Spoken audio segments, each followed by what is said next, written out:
네, 탐방노트 직접 또 탐방을 다녀온 이후의 이야기를 들어보기 때문에 더 의미가 있는 시간인 것 같습니다. 하이투자증권 이화진 과장과 함께 해보도록 할게요. 과장님 어서 오세요. 네, 안녕하세요. 반갑습니다. 네. 오늘도 세 가지 기업을 살펴볼 텐데 그 첫 번째 기업이 바로 차백신 연구소더라고요. 네. 제가 사실 최근에 들어가 보지는 못하고 저희 집 근처이기 때문에 지나가다 봤어요. 네. 판교에 있는 회사라 네. 제약바이오인데 돈이 제법 많나? 그럼 좀 기대해봐도 좋나? 라는 생각이 들더라고요. 어떠셨습니까? 사실 이 회사는 차바이오텍 해서 이제 강남 쪽에 사실 제가 알기로는 좀 굉장히 돈이 많으신 분들, 이제 연세 있으신 분들이 굉장히 이쪽으로 많이 이용하시는 걸 좀 알고 있습니다. 워낙 네. 이제 이건 사담이긴 하지만은 실제적으로 60세 이상 이제 그만두신 유명한 이제 의사분들이 이쪽에 와서 연구를 많이 하신다고 얘기를 하시더라고요. 그만큼 굉장히 명성이 높은 분들이 연구를 하고 있다라는 정도로 좀 말씀을 드리겠습니다. 네, 그렇다면 우리가 또 기대해 볼 수 있는 부분들도 하나하나 짚어봐야 할 것 같습니다. 아무래도 보유하고 있는 파이프라인일 텐데요. 그 이야기 조금 더 자세하게 풀어볼까요? 네, 이 회사는 이제 대상포진이나 아니면은 우리가 흔히 알고 있는 만성, 이제 B형 간염에 대한 이제 파이프라인이 지금 주된 걸로 보이고 네. 있습니다. 먼저 차백신 연구소 때 어떤 일을 하고 있냐면은 사실 우리가 이제 백신 관련 치료제가 있으면은 이 백신 치료 효과를 더 높여줄 수 있는 이거는 배터리 업체를 얘기를 하게 되면은 전해액 같은 거 요즘 엔케미 주가가 많이 오르듯이 전해액 같은 이게 기존에 있는 이 약을 갖다가 첨가제를 넣음으로 인해서 그만큼 면역력을 굉장히 높여주는 이제 역할로 이제 하고 있습니다. 일단은 경쟁사는 사실 그렇게 많지는 않습니다. GSK나 아니면 다이나백스 이제 한 세네 개 정도밖에 없는 치료제이고 사실 기존에는 우리가 기존에 그동안 제조합 백신이 있고 이제 차세대 백신이 있는데 네. 사실 그동안 이런 면역력을 굉장히 키워주는 역할이 굉장히 좀 중요하고 그 다음이 사실 제일 중요한 건 사실 이 바이오 쪽에서는 이게 안정성이 굉장히 좀 중요한 걸로 보이고 있습니다.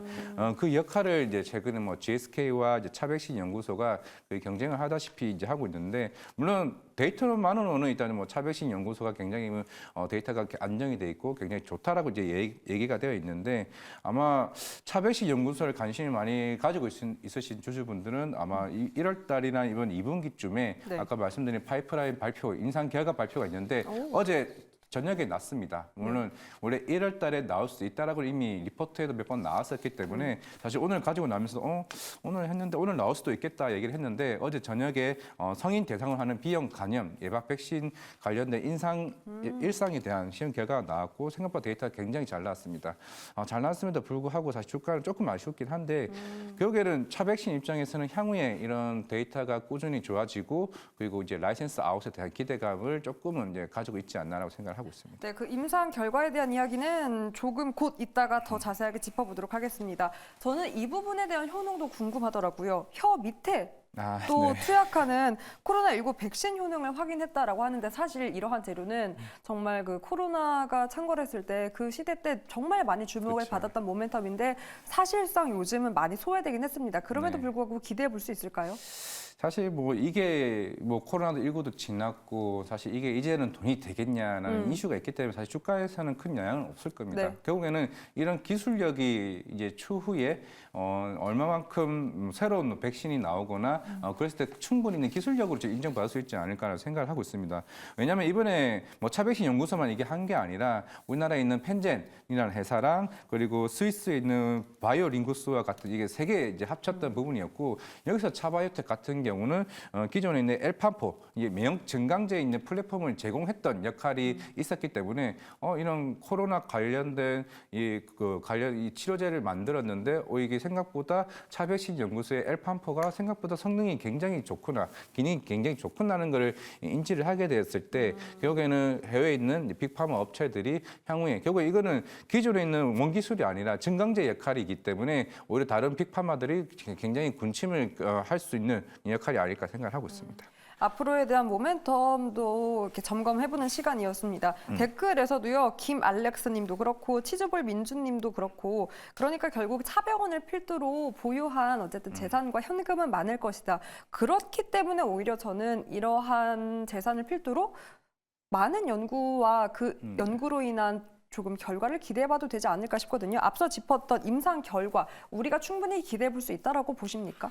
네, 일단은 이제 만성 이제 비형 간염이라는 거는 이제 우리가 태어나기 전 어떻게 부모님한테 받은 사실 그게 병이 계속 꾸준히 있기 때문에 이게 완치는 안 됩니다. 계속 꾸준하게 이걸 약을 먹어야 되기 때문에 만성 비형 간염에 대한 이게 실제 차백신 연구소가 가장 중점으로 이제 두고 있는 치료제이기 때문에 네. 실제적으로 일상이 이제 통과가 되게 되면은 이제 본격적으로 해외 글로벌 쪽에 대한 이제 미팅이 꾸준히 나온다라면은 이쪽에 좀 시장에서 굉장히 주목을 하고 있고 그 다음이 대상포진입니다. 사실 대상포진과 만성 비형 간염이 주된 파이프라인을 좀 보시면 되지 않을까 생각을 하고 있기 때문에 결국에는 오늘도 그런 어제도 나왔던 이제 비형 간염에 관련된 그 데이터가 굉장히 좋았기 때문에 분명히 이거는 어제 결과 나왔다는 거는 향후에 빅파마들이 결국에는 임상 2상이나 임상 3상에 대해서도 충분히 그냥 우리가 그 같이 너네 기술을 같이 해서 기술 이전을 같이 하자는 얘기가 충분히 나올 수 있지 않을까 생각을 하고 있는데 결국에는 이게 여기서 끝난 게 아니라 결국에는 5월 달에 나올 이제 만성 비형 감염 치료 백신 치료제도 임상 결과가 나올 겁니다. 사실 이런 흐름이라면은 이게 면역 증강제에 대한 플랫폼 자체가 좀 세계적으로 조금 인정을 받는 분위기가 아닐까라고 생각을 하고 있습니다. 네, 그러니까 시차는 있지만 어제 발표된 그 비형 간염에 대한 그 기대감을 조금은 시장이 또 반영을 그리고 우리가 가시화될 수 있는 그 타이밍을 좀 기다려보는 것도 좋을 것 같다로 이야기 정리해보도록 하겠습니다. 두 번째 기업 넘어가서 살펴보도록 할게요. 큐렉소. 사실 작년에도 탐방노트 시간에 한번 소개를 했던 기업입니다. 제가 여쭤보니까 작년에만 또 4번 방문을 했던 기업이라고 하셨는데 그래서 좀 궁금합니다. 지난해 의료 로봇 공급이 늘었다고 했는데 어떤지 수치를 떠나서 직접 과장님이 체감했던 기업의 느낌은 어떻습니까? 사실 이게 항상 분기마다 좀 체크를 많이 하긴 합니다. 네. 사실 이게 로봇이기 때문에 가격도 굉장히 비싸서 이게 굉장히 뭐 대수가 많이 팔리는 거 아닙니다. 근데 한 대 팔면 그만큼 매출이 확 올라가는 그렇기 때문에 작년은 총 로봇 판매 대수가 한 88대 이제 정도가 되는데 결국 그 주된 이유가 아마 2분기 때 이제 주가가 많이 올라왔을 겁니다. 그때가 제일 많이 나왔던 거는 2019년쯤에 실제적으로 좀 고객사가 조금 큰 고객사가 인도에 있는 그 임플란트 회사인 메릴 헬스케어입니다. 이제 걔네가 이제 사실 2019년에 우리 한 5년간 대략 한 55대, 52대 정도 공급 계약을 맺었는데 사실 그 물량이 다 나갔어요. 한 번에 다 나갔더니 메릴 헬스케어가 물론 이제 큐렉소가 한 전 세계 정형외과 한 5위 정도 이제 되는 회사입니다. 그런데 우리 지사에 있는 곳에 우리가 더 팔아줄게라고 얘기했기 때문에 그렇다면 유럽과 남미와 그리고 동남아시아 쪽 물론 이제 바로 팔 수는 없겠죠. 결국에는 인허가를 받아야 됩니다. 아마 그 인허가가 이번 상반기에 주된 이슈가 되지 않을까 생각을 한다면은 이제는 인도만 팔리는 게 아니네. 유럽도 팔리고 남미도 팔리고 동남아도 팔리고 지금 우리나라 로봇 회사들 같은 경우가 아직까지 해외 쪽에 수출이 많이 안 나옵니다. 그렇기 때문에 큐렉소가 어떻게 보면은 사실 실적적인 측면에서는 가장 빠르게 지금 올라와 있는 종목이지 않을까 생각을 하고 있기 때문에 그런 측면에서는 큐렉소가 좀 실적적인 종목으로 보자 말씀드리겠습니다. 그 실적 안에서 내수 시장에 대한 이야기가 저는 궁금한 게 제 친구가 어쨌든 여자잖아요. 네. 이번에 최근에 수술을 하게 됐는데 선택권을 주었더라고요, 병원에서. 의사한테 해도 되고 네. 이 의료용 로봇을 해도 되는데 네. 정말 흉터 차이가 어마어마했습니다. 맞습니다. 그렇기 때문에 당연히 가격에도 반영이 돼서 훨씬 더 비쌌는데도 여자이기 때문에 흉터를 줄이기 위해서 로봇 수술을 선택했더라고요. 그래서 저는 내수 시장을 좀 기대해봐도 좋지 않을까 싶었는데 어떻습니까? 실제로 지금 이제 물론 우리나라에 처음 로봇이 도입이 된 거는 이제 미국에 있는 인투이티브 서지컬 같은 이제 복강경 수술 우리가 흔히 알고 있는 다빈치 로봇 이게 네. 2006년부터 이제 본격적으로 우리나라 시장에 들어와서 물론 처음에는 모든 의사들이 이 로봇을 우리가 뭘 믿고 이렇게 하냐라고 하고 있지만 이제 분위기가 대부분의 서울에 있는 뭐 대학병원이나 이쪽에는 거의 한 대는 의무적으로 가지고 있을 정도로 다 도입을 하고 있는 상황입니다. 실제로 큐렉소에 있는 인공관절 로봇 같은 경우도 실제적으로 우리나라에 있는 개인 병원에서도 이제 도입을 하는 물론 가격이 비싸긴 하지만은 아까 앵커님 말씀하신 것처럼 그만큼 세밀한 작업이 왜냐하면 수술에 들어가기 전에 뼈를 깨끗하게 깎아가지고 이게 수술 성공 확률을 더 높일 수 있는 역할이기 때문에 물론 이게 그런 정형외과도 하고 있지만 척추 임플란트도 하고 있습니다. 그리고 재활 여보까지 하고 있기 때문에 뭐 아시는 분은 아시겠지만 사실 큐렉소는 예전에 현대중공업에 있는 로봇 사업부를 인수한 이제 회사이기 때문에 그만큼 기계에 관련된 부분에서는 충분히 기술력이 있는 좀 회사라 말씀드리겠습니다. 네, 기술력을 확인할 수 있었고 그렇기 때문에 조금 밖으로 나가보도록 살펴보도록 하겠습니다. 올해는 그래서 미국과 일본 시장을 공략한다라고 하고 미국 FDA 인허가 신청 계획도 있다라고 들었는데요. 어떤 내용일까요? 작년에 한 10월쯤인가 정확하게 기억 안 나지만은 이제 척추 쪽은 관절 로봇을 FDA 승인을 받았습니다. 사실 이쪽은 사실 아직까지는 판매 대수가 많지는 않은데 지금 이 회사의 주요 메인 로봇은 이제 인공 관절 로봇인데 이게 큐비스 조인트입니다. 이게 아마 올해 한 상반기나 뭐 하반기쯤에 이제 FDA 승인이 좀 나올 것으로 보이고 있는데 이게 나오게 되면은 이제 풍목허가까지는 적어도 2025년 뭐 하반기나 26년 저 상반기가 될 것으로 보이고 있습니다. 이미 관계사인 미국에 있는 싱크 서지컬을 통해 가지고 북미 시장 이제 진출을 할 것으로 보이고 있는데 충분히 경쟁력이 있다고 생각을 하였고 작년 이제 북미에서 열렸던 로봇 관련 박람회에서도 굉장히 시장에서 뜨거운 반응을 보였습니다. 물론 경쟁사인 뭐 진모나 스트라이커와 관련해서도 충분히 기술력이 있다라고 좀 생각을 하고 있고 사실 기술력은 일본이 굉장히 크긴 하지만은 심지어 그 일본에서도 교세라 그룹과 본격적으로 독점 판매를 이제 계약을 맺었기 때문에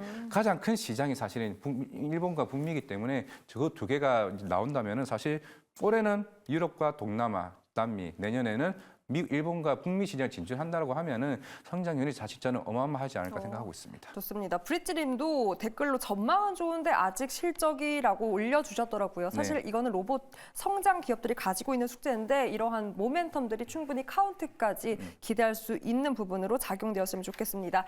다음은 최근 시장에서 뜨거웠던 기업 한번 보도록 할게요. 저평가된 HBM 검사 장비 업체죠. 넥스틴 한번 살펴보도록 하겠습니다. 일단 기업에 대한 내용과 함께 중국 시장에 대한 결실 이야기까지 자세하게 들어볼까요? 네, 사실 이게 반도체 미세 패턴 결합 장비의 이 시장 자체가 사실은 미국에 있는 KLA가 거의 한 90% 이상은 지분을 차지하고 있고 네. 매출을 차지하고 있고 넥스틴이 이제 해봐야 3%, 4%입니다.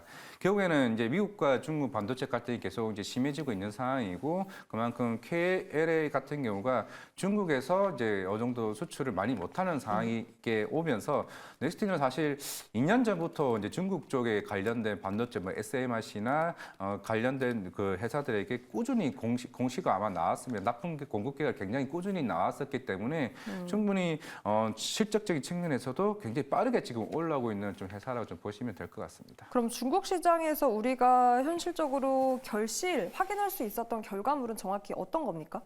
사실 그동안 이제 우리가 이제 HBM도 얘기가 나오고 있는 상황이고 사실 그동안 수율의 이슈가 계속 얘기가 나왔던 측면이 있었기 때문에 그만큼 미세한 그 패턴을 체크를 하기 위해서도 계속 신제품을 준비를 하고 있습니다. 원래는 인텔과 이거 3D 검사 장비를 같이 협업을 했었는데 네. 이게 알기로는 재작년 한 9월쯤에 SK 하이닉스가 이걸 그럼 우리가 같이 하자.